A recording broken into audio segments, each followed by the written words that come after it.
दोस्तों मैं आर्यन शर्मा और आप लोग देख रहे हैं आर्यन ऑनलाइन क्लासेस। तो फ्रेंड्स आज का वीडियो है कक्षा 10वीं के हिंदी का गोधूली भाग 2। तो फ्रेंड्स पहले वाला अध्याय जो है पहला और दूसरा, तीसरा, चौथा, पांचवा और छठे अध्याय जो बिल्कुल कंप्लीट हो चुका है। अगर आप लोग वो सारे वीडियो नहीं देखे हैं तो इसी वीडियो के नीचे डिस्क्रिप्शन बॉक्स में आप लोग को लिंक मिलेगा जहाँ से आप लोग जाके देख सकते हैं। तो आज है हमारा 7वां अध्याय परंपरा का मूल्यांकन। तो परंपरा के मूल्यांकन को बिल्कुल हम लोग सटीक तरीका से समझेंगे और इसमें छोटे बड़े जो क्वेश्चन बोलते हैं मतलब लॉन्ग टाइप और शॉर्ट टाइप क्वेश्चन जितने भी क्वेश्चन हो गए और जो वीवीआई क्वेश्चन होंगे साथ में हम आपको वो भी क्लियर करवा देंगे कि कौन सा आपके बोर्ड एग्जाम के लिए बहुत ही ज़्यादा महत्वपूर्ण है। ठीक है, इसलिए वीडियो को शुरू से लेकर अंत तक देखिए ताकि आप लोग को सारा का सारा क्वेश्चन समझ में आ जाए। बाकी ये सारा अध्याय नहीं देखें ज़रूर आप लोग जाके देख लेते। ठीक है, आइए स्टार्ट करते हैं। सबसे पहला प्रश्न हमारे पास यहाँ पे 1 नंबर, परंपरा का ज्ञान किनके लिए सबसे अधिक ज़्यादा आवश्यक है और क्यों। बिल्कुल समझेंगे परंपरा का जो ज्ञान है किनके लिए सबसे ज़्यादा आवश्यक है और क्यों। तो उत्तर में आप लोग को लिखना है जो लोग साहित्य में युग परिवर्तन करना चाहते हैं, जो लोग साहित्य में जो है युग को परिवर्तन करना चाहते हैं, क्रांतिकारी साहित्य रचना चाहते हैं, उनके लिए साहित्य का परंपरा का ज्ञान आवश्यक है। क्योंकि साहित्य की परंपरा से प्रगतिशील आलोचना का ज्ञान होता है जिससे साहित्य की धारा को मोड़कर नए प्रगतिशील साहित्य का निर्माण किया जा सकता है। तो बिल्कुल समझ गए होंगे कि परंपरा का ज्ञान किन के लिए सबसे ज़्यादा आवश्यक है और क्यों। तो आंसर करके आप लोग को लिखना है, बिल्कुल सटीक यही भाषा लिखना है। जो लोग साहित्य में युग को परिवर्तन करना चाहता है, क्रांतिकारी साहित्य रचना चाहते हैं, उनके लिए साहित्य की परंपरा का ज्ञान आवश्यक है। यदि 2 नंबर का पूछे तो यहीं तक आप लोग लिख सकते हैं, ज़्यादा जरूरी नहीं है। अगर आप लोग को 3 नंबर का पूछे तो इतना यहाँ तक आप लोग लिख सकते हैं। ठीक है, 2 नंबर आप लोग यहीं तक लिख सकते हैं, कोई दिक्कत नहीं, यहाँ तक 2 नंबर के लिए। ठीक है, बाकी 3 नंबर का प्रश्न पूछे तो यहाँ तक आप लोग लिख सकते हैं। तो ज़्यादा लिखना ज़रूरी नहीं है, जितना हो सके सटीक में आप लोग लिखिए। और हाँ, ज़्यादा याद करने की ज़रूरत नहीं है, आप अभी ही माइंड में बैठा ले ये सारे क्वेश्चन का ये आंसर लिखना है अपन लोग को। ठीक है, यहाँ पे दूसरा नंबर, जातीय असीमता का लेखक किस प्रसंग में उल्लेख करता है और उसका क्या महत्व है। और उस थोड़ा सा मैं आप लोगों को इंपॉर्टेंट चीज़ बता दूं, आज हमारा गला जो है थोड़ा सा बैठ चुका है, आप लोग को आवाज़ से पता चल रहा होगा, इसलिए थोड़ा सा इग्नोर करना कुछ चीज़ों को। साहित्य के विकास में जातियों का भूमिका विशेष होती है। जन समुदाय जब एक व्यवस्था में दूसरी व्यवस्था में प्रवेश करती है तब उनकी, हम बाकी चीज़ अलग से समझाने की कोशिश करेंगे, असीमता नष्ट नहीं हो जाती। मानव समाज बदलता है और अपनी पुरानी, ठीक है, अपनी पुरानी असीमता कायम रखता है। जो तत्व मानव समुदाय को एक जाति के रूप में संगठित करते हैं उनमें इतिहास और सांस्कृतिक परंपरा के आधार पर, अब देखिए यहाँ पे सांस्कृतिक परंपरा जो होते हैं, जैसे कि आप लोग को पता होगा हम लोग का सांस्कृतिक परंपरा जो है बहुत सारे चीज़ें जो हम लोग मतलब हमारे जो पूर्वज करते हुए आ रहे हैं वो हमारे सांस्कृतिक परंपरा हो गए, हम लोग को ये करना है। अब मान लिया जैसे सिंपल सा एग्जाम्पल है बाल कटाना, ये सांस्कृतिक परंपरा में जो स्टूडेंट वगैरह होते हैं अक्सर बाल कटाते रहते हैं। ठीक है, ऐसा कोई रूल नहीं कि विद्यार्थी बाल कटाए, लेकिन यहाँ पे हम लोग का जो सांस्कृतिक परंपरा है कि विद्यार्थी का बाल छोटा होना चाहिए, ऐसा कहीं बुक में नहीं दे रखा है लेकिन ये बोला जाता है। तो इसी चीज़ को एग्जाम्पल में आप लोग ले सकते हैं। तो बहुत सारे चीज़ आप लोग को जीवन में देखने को मिल सकता है जिससे आप लोग सांस्कृतिक परंपरा बोल सकते हैं जो हम लोग शुरुआती दौर से निभाते हुए आ रहे हैं। ठीक है, के आधार पर निर्मित यह असीमता का ज्ञान अत्यंत महत्वपूर्ण होता है और जातीय असीमता के साहित्यिक परंपरा का ज्ञान का वाहक है। ठीक है, बिल्कुल फिर से एक बार रिवीजन के तौर पे हम लोग देख लेते हैं। जो जातीय असीमता का लेखक किस प्रसंग में उल्लेख करता है और उसका क्या महत्व है। इस प्रकार प्रश्न है तो आंसर आप लोग को लिखना है कि साहित्य के विकास में जातियों की भूमिका विशेष होती है और उन समुदाय जब एक व्यवस्था से दूसरी व्यवस्था में प्रवेश करती है, ठीक है, तब उनकी असीमता नष्ट हो जाती है। मानव समाज बदलता है और अपनी पुरानी असीमता कायम रखता है। ठीक है, मानव समाज तो बदलते रहता है, हम लोग का जो समाज है धीरे धीरे बदलाव हो रहा है, उसमें चेंज आ रहा है।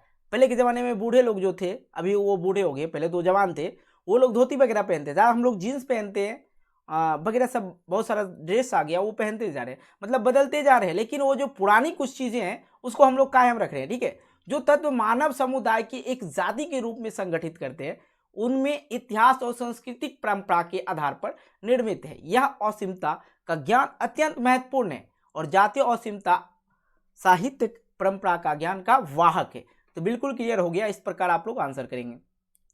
आइए तीसरे नंबर प्रश्न की ओर चलते हैं। तीसरा नंबर प्रश्न हमारे पास कि किस तरह समाजवाद हमारी राष्ट्रीय आवश्यकता है, किस तरह समाजवाद हमारी राष्ट्रीय आवश्यकता है, इस प्रसंग में लेखक के विचारों पर प्रकाश डाले। तो लेखक के अनुसार जो है पूंजीवादी व्यवस्था में शक्ति का अपव्यय होता है, ठीक है, और देश के साधनों का सबसे अच्छा उपयोग समाजवादी व्यवस्था में ही है, संभव है, ठीक है। और अनेक छोटे बड़े राष्ट्र समाजवादी व्यवस्था कायम करने के बाद पहले की अपेक्षा अधिक शक्तिशाली हो गई है। भारत की राष्ट्रीयता क्षमता जो है पूर्ण विकास समाजवादी व्यवस्था में ही संभव है। वास्तव में समाजवाद हमारी राष्ट्रीय आवश्यकता है। बिल्कुल क्लियर, एक बार फिर से आप लोग सुनेंगे। जो यहाँ पे प्रश्न जो है क्लियर हम 2 बार आप लोग को रिपीट करके इसलिए करा रहे हैं क्योंकि आप लोग को ज़्यादा से ज़्यादा नॉलेज हो, आप लोग अच्छी तरह समझ जाए और याद रट्टा मारने वाला चीज़ नहीं हिंदी, बस आप अपने भाषा में इसको लिख सकते हैं। तो देखिए यहाँ पे है किस तरह समाजवाद हमारी राष्ट्रीय आवश्यकता है। इस प्रसंग जो प्रसंग, अब कुछ बच्चे प्रसंग का मतलब नहीं समझ रहे। प्रसंग देखिए आप ये सत्संग प्रसंग मत समझिएगा, ठीक है। सब प्रसंग का अर्थ ये होता है कि कोई ना कोई किताब या कहानी में उसमें इस तरह की ये बात दिया रहता है, ठीक है। समाजवाद पे हमारा प्रकाश डालने, यहाँ पे किस तरह के समाजवाद हमारी राष्ट्रीय आवश्यकता है। तो ये जो लाइन है ये कोई ना कोई बुक होगा, ठीक है, या ये कोई ना कोई किताब की एक टुकड़ा होगा, या आप इसे बोल सकते हो इसी तरह के रहते हैं। अब ये सत्संग वाला बात समझना है, ठीक है। प्रसंग हो गया प्रसंग, या आप कोई कविता वगैरह हम देखते हैं कोई ना कोई दोहा होता है, तो इस तरह का प्रसंग बोला जाता है, ठीक है। और प्रसंग में लेखक के विचार पर प्रकाश डालने के लिए बोला। लेखक के अनुसार जो है पूंजीवाद व्यवस्था जो होती है शक्ति का अपव्यय होते हैं और देश के साधनों का सबसे अच्छा उपयोग समाजवादी व्यवस्था में ही संभव है। और अनेक छोटे बड़े समाजवादी व्यवस्था कायम रखने के बाद पहले की अपेक्षा अधिक शक्तिशाली हो गए हैं। भारत की राष्ट्रीय क्षमता का पूर्ण विकास समाजवादी व्यवस्था में ही संभव है और वास्तव में समाजवाद हमारे राष्ट्रीय आवश्यकता है। तो क्लियर हो गया। चौथे नंबर प्रश्न को करते हैं। बिल्कुल ये चौथे नंबर प्रश्न जो है VVI कर लिया जाए क्योंकि ये प्रश्न पूछे जा चुके हैं।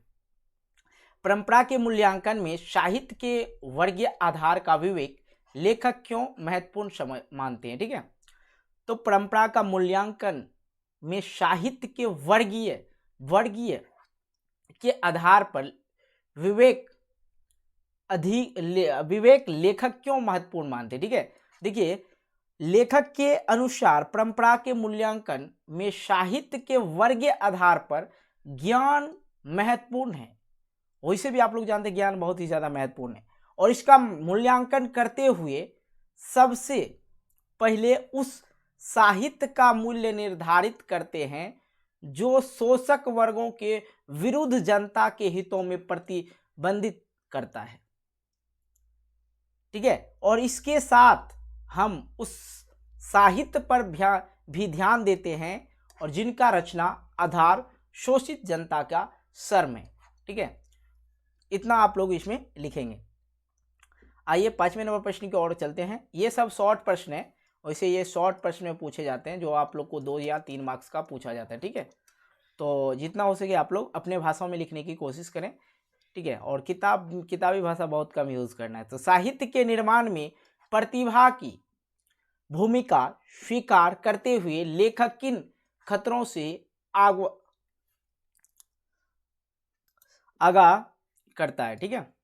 देखो यहाँ पे एक छूट गया टाइपिंग करने में, ठीक है। लेखक साहित्य के निर्माण में प्रतिभाशाली मनुष्य को भूमिका निर्णायक मानते हैं, लेकिन उन्होंने इस संबंध में सावधान किया है कि ये मनुष्य जो करते हैं वह स्वच्छ ही होता है।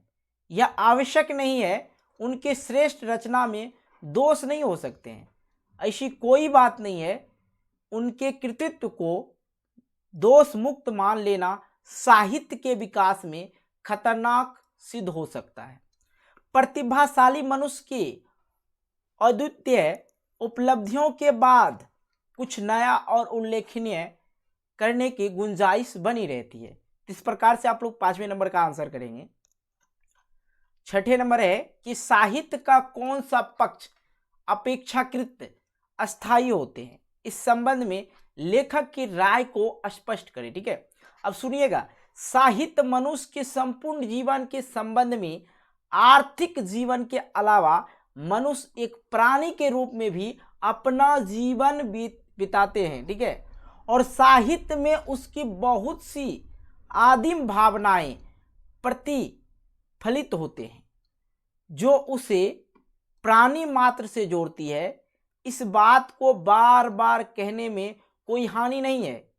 साहित्य विचारधारा मात्र नहीं है, उसमें, यहाँ पे गलत लिखा गया, उसमें मनुष्य की जो इंद्रियां बोध है उसकी भावनाएं भी वैजित हैं, और साहित्य का यह पक्ष अपेक्षाकृत अस्थायी होते हैं।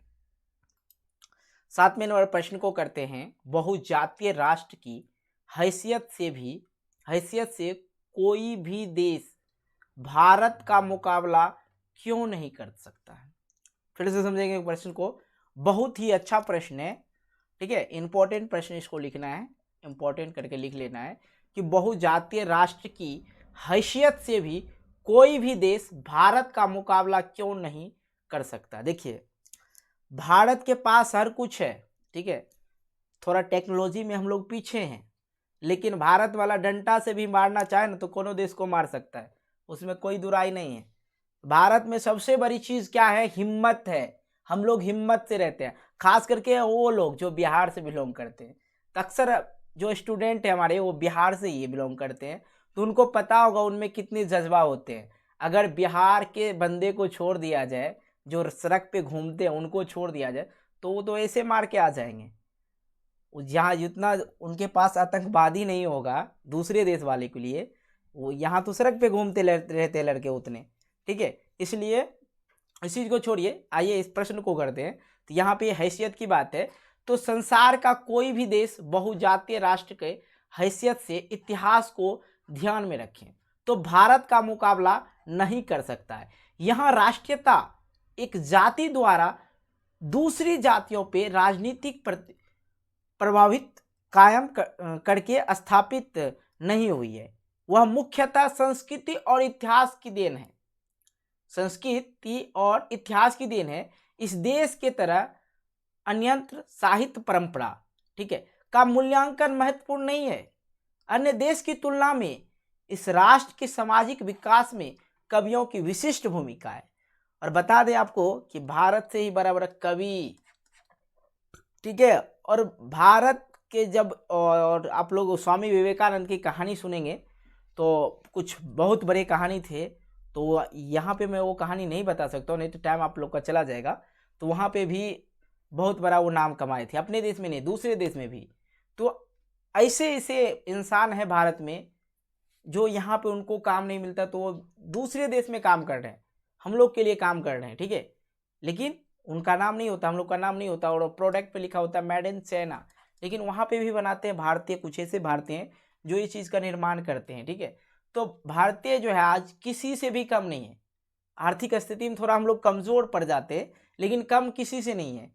ठीक है, लाठी डंडा से भी मार सकते बम नहीं रहे तो। चलिए, ये चीज़ तो आप लोग भली भांति अच्छी तरह से जानते होंगे। 8वें नंबर को करते हैं, राजनीतिक मूल्यों से साहित्य के मूल्य अधिक अस्थायी कैसे होते हैं। तो लेखक कहते हैं कि साहित्य के मूल्य राजनीतिक मूल्यों के अपेक्षा अधिक अस्थायी हैं। इसकी पुष्टि में अंग्रेज कवि टेनिसन द्वारा लैटिन कवि वर्जिल द्वारा रचित उस कविता का चर्चा करते हैं जिसमें कहा गया है कि रोमन साम्राज्य का वैभव समाप्त हो गया है। जो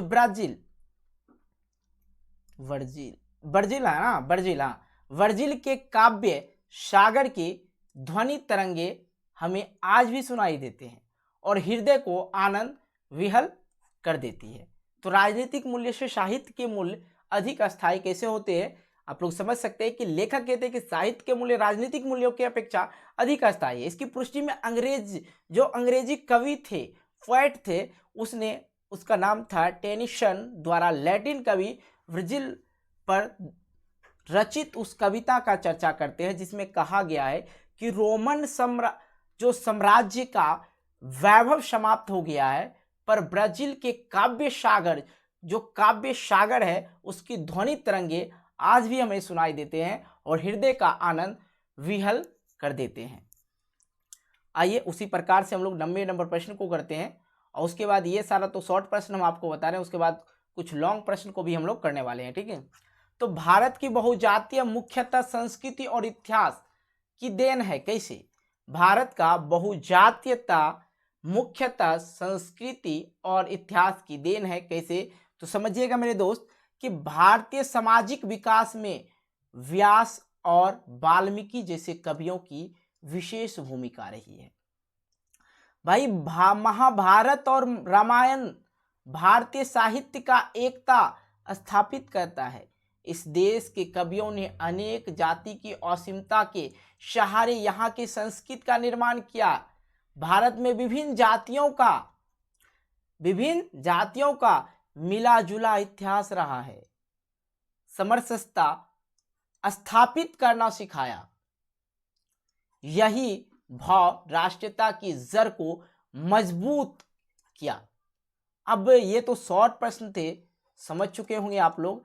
अब आइए थोड़ा सा हम लोग लॉन्ग टाइप क्वेश्चन देख लेते। ठीक है, लॉन्ग टाइप जो प्रश्न है, अब लॉन्ग टाइप है कुछ इस प्रकार से, जिसे कह सकते हैं आप लोग ये लगभग जो है कभी काल ये प्रश्न पूछ देते हैं 7 नंबर का। ठीक है, 7 नंबर का सारांश पूछ देते हैं। अब ऐसा नहीं कि परंपरा का मूल्यांकन का ही सारांश पूछ दे। मैं हर वीडियो में जिस पार्ट का वीडियो बनाता हूँ उसमें उसका सारांश जरूर कर देते हैं, क्योंकि हो सकता है वही पूछ दे। इसलिए आप लोग को ये कहना मुश्किल है कि परंपरा का मूल्यांकन पूछे या पिछले अध्याय का पूछे, ये कहना थोड़ा सा मुश्किल है, लेकिन आप लोग देख जरूर लेंगे। तो देखिए, परंपरा का मूल्यांकन पाठ का सारांश लिखिए। ठीक है, पूरे कहानी से जो है छांट के कुछ वर्ड लिखे जाते हैं और वहाँ पे आप लोग को बताया जाएगा कितने शब्दों में आप लोग को लिखना है, और पूरा कहानी ही लिखना पड़ता मान लिया जाए, लेकिन शॉर्ट होना चाहिए, कुछ चीज़ें समझ में आ जाना चाहिए। ठीक है, देखिए साहित्य और या अथवा करके ये भी पूछ सकता है, साहित्य और समाज में युग परिवर्तन के लिए साहित्य का परंपरा का ज्ञान विवेक दृष्टि आवश्यक है, कैसे स्पष्ट कीजिए। इस तरह के भी प्रश्न यदि पूछे, क्वेश्चन 2 करके लिख सकते हैं, तो यही लिखना होगा। तो आइए समझते हैं इसको शॉर्ट भाषा में। जो लोग साहित्य में युग परिवर्तन चाहते हैं, रूढ़ियां तोड़कर साहित्य रचना करना चाहते हैं, उनके लिए साहित्य का परंपरा का ज्ञान जरूरी है। और साहित्य का परंपरा का मूल्यांकन करते हुए सबसे पहले उस साहित्य का मूल्य निर्धारित किया जाता है जो जनहित में प्रतिबिंबित करता है। नकल करके लिखा जाने वाला साहित्य अधम कोटि के होते हैं और महान रचनाकार किसी का अनुसरण नहीं करते हैं। पूर्ववर्तियों कवियों की रचनाओं का मनन कर स्वयं सीखते हैं और नई परंपराओं का जन्म देते हैं। उनकी आवृत्ति नहीं होती है। शेक्सपियर जो थे, कौन थे? अब मैं आपको बता दूं थोड़ा सा, यहाँ पे शेक्सपियर जो थे विलियम शेक्सपियर, ठीक है, इसको फादर्स ऑफ इंग्लिश भी बोला जाता है ना। ठीक है, तो चलिए, का नाटक दोबारा नहीं लिखे गए हैं। साहित्य के निर्माण में प्रतिभाशाली मनुष्य की भूमिका निर्णायक होते हैं, किंतु जब सर्वोत्तम हो यह जरूरी नहीं है। तुरंत निर्दोष होना भी कला का दोष है। यही कारण है अद्वितीय उपलब्धियों के बाद भी कुछ नए संभावना बनी रहती है। यही कारण है कि राजनीतिक मूल्यों की अपेक्षा साहित्य मूल्य अधिक अस्थायी है और साहित्य के विकास में जन समुदाय और जातियों के विशेष भूमिका होती है। यूरोप के सांस्कृतिक विकास में यूनानियों का भूमिका कौन नहीं जानता। दरअसल इतिहास का प्रभाव विभिन्न और अविभिन्न विवेचन और अविवेचन भी मानव का ज्ञान अत्यंत महत्वपूर्ण है। जिस समय राष्ट्र पर मुसीबत आती है तो असीमता प्रकट हो जाती है। यह प्रेरक शक्ति को कम करती है। हिटलर का आक्रमण के समय रूस में इसी का असीमता का ज्ञान अत्यंत महत्वपूर्ण है, और जिस समय राष्ट्र पर मुसीबत आती है यह असीमता प्रकट हो जाती है। यह प्रेरक शक्ति को कम करती है। हिटलर के आक्रमण के समय में रूस में इसी असीमता के ने काम किया, और इसी प्रकार भारत में राष्ट्रीय राजनीति नहीं है। इसके इतिहास और संस्कृति की देन है, और इसका श्रेय व्यास और वाल्मीकि को। कोई भी देश बहुजातीय राष्ट्र के रूप में भारत का मुकाबला नहीं कर सकता है। ठीक है। साहित्य का परंपरा का पूर्ण ज्ञान समाजवादी व्यवस्था में ही संभव है, और समाजवादी संस्कृति पुरानी संस्कृति के आत्मसात पर आगे बढ़ सकती है। हमारे देश की जनता जब साक्षर हो जाएंगे, पढ़े लिखे हो जाएंगे, हर कोई ज्ञानी हो जाएंगे, कोई मूर्ख नहीं रहेंगे, तो व्यास और वाल्मीकि की करोड़ों पाठक होंगे, और सबरम भारतीय और रविन्द्रनाथ ठाकुर की सारी जनता पढ़ेगी। जब मानव संस्कृति में भारतीय साहित्य के गौरवशाली जीवन का योगदान हो। तो क्लियरली आप लोग जो हैं, ये लॉन्ग टाइप का प्रश्न था। पहला प्रश्न हम लोग क्लियर कर चुके हैं, और दूसरी बात मैंने आपको पहले ही बता दिया, मेरा आवाज़ जो है थोड़ा सा बैठा हुआ हो, उसके लिए वो चीज़ को थोड़ा सा इग्नोर करना है। ठीक है। और हम जल्दी से प्रश्न भी करवा रहे हैं, इसीलिए कि बोलते बोलते जो है आप लोग देख रहे होंगे आवाज़ जो है बैठते हुए जा रहा है। ठीक है। लेकिन कुछ नहीं, इतना कर सकते हैं। चलिए देखते हैं। लेखक मानव चेतना के आर्थिक संबंधों से प्रवाहित मानते हुए भी उसकी सापेक्ष स्वाधीनता किन, और यहाँ पे है कि फिर से हम प्रश्न को करते हैं कि लेखक मानव चेतना के आर्थिक संबंधों से प्रभावित मानते हुए उसकी सापेक्ष स्वाधीनता किन दायित्वों द्वारा प्रमाणित करता है। ठीक है। समझिएगा थोड़ा सा इस प्रश्न का आंसर। ठीक है। उससे पहले हम आपको कुछ चीज़ें बता दें, जो इसके बाद भी बहुत सारे प्रश्न हैं। ठीक है। यहाँ पे देखिए तीसरा, चौथा, 5वां नंबर तक प्रश्न है, लेकिन इस वीडियो में हम लोग केवल ये 2 प्रश्न, दूसरा नंबर प्रश्न करेंगे, क्योंकि आवाज़ जो है धीरे धीरे से लो हो रहा है, आप लोग को समझ में नहीं आएगा बाकी चीज़। ठीक है। और वीडियो को हो सके जितना हो सके लाइक करना, दोस्तों के साथ शेयर करना, और चैनल को सब्सक्राइब करके नोटिफिकेशन बेल को प्रेस करके ऑल कर लेना। ठीक है। तो आइए इस प्रश्न को हम लोग समझ लेते हैं। तो यहाँ पे कि लेखक के अनुसार आर्थिक संबंधों से प्रभावित होना एक उनके द्वारा चेतना को निर्धारित होने की बात है। ठीक है। होने की बात है। अमेरिका और एथेंस दोनों में गुलामी थी, किंतु एथेंस की सभ्यता से यूरोप प्रभावित हुआ, और गुलामों के अमेरिका मालिकों ने मानव संस्कृति को कुछ भी नहीं दिया। ठीक है। कुछ भी नहीं दिया। समांतवाद दुनिया भर में कायम रहा। इस समांती दुनिया में महान कविता के 2 ही केंद्र थे, भारत और ईरान। पूंजीवादी विकास यूरोप के तमाम देशों में हुआ, पर राफेल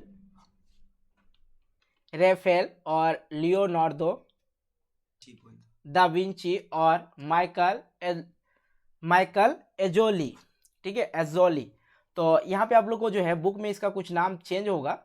ठीक है। क्योंकि हमने यहाँ पे टाइप किया तो उस तरह का वर्ड जो है नहीं आया है, तो आप लोग इस चीज़ को इग्नोर करना, देख लेना बुक में। ठीक है। तो बाकी ये 2 प्रश्न हम लोग कर चुके हैं, और इस पे जो है टोटल लगभग 5 प्रश्न थे। ठीक है। तो 2 प्रश्न करने के बाद यहाँ पे 3 प्रश्न बचे हैं, जो नेक्स्ट वीडियो में आप लोग को देखने को मिल जाएगा, क्योंकि आवाज़ धीरे धीरे तो भाई साहब बैठा ही जा रहा है। ठीक है।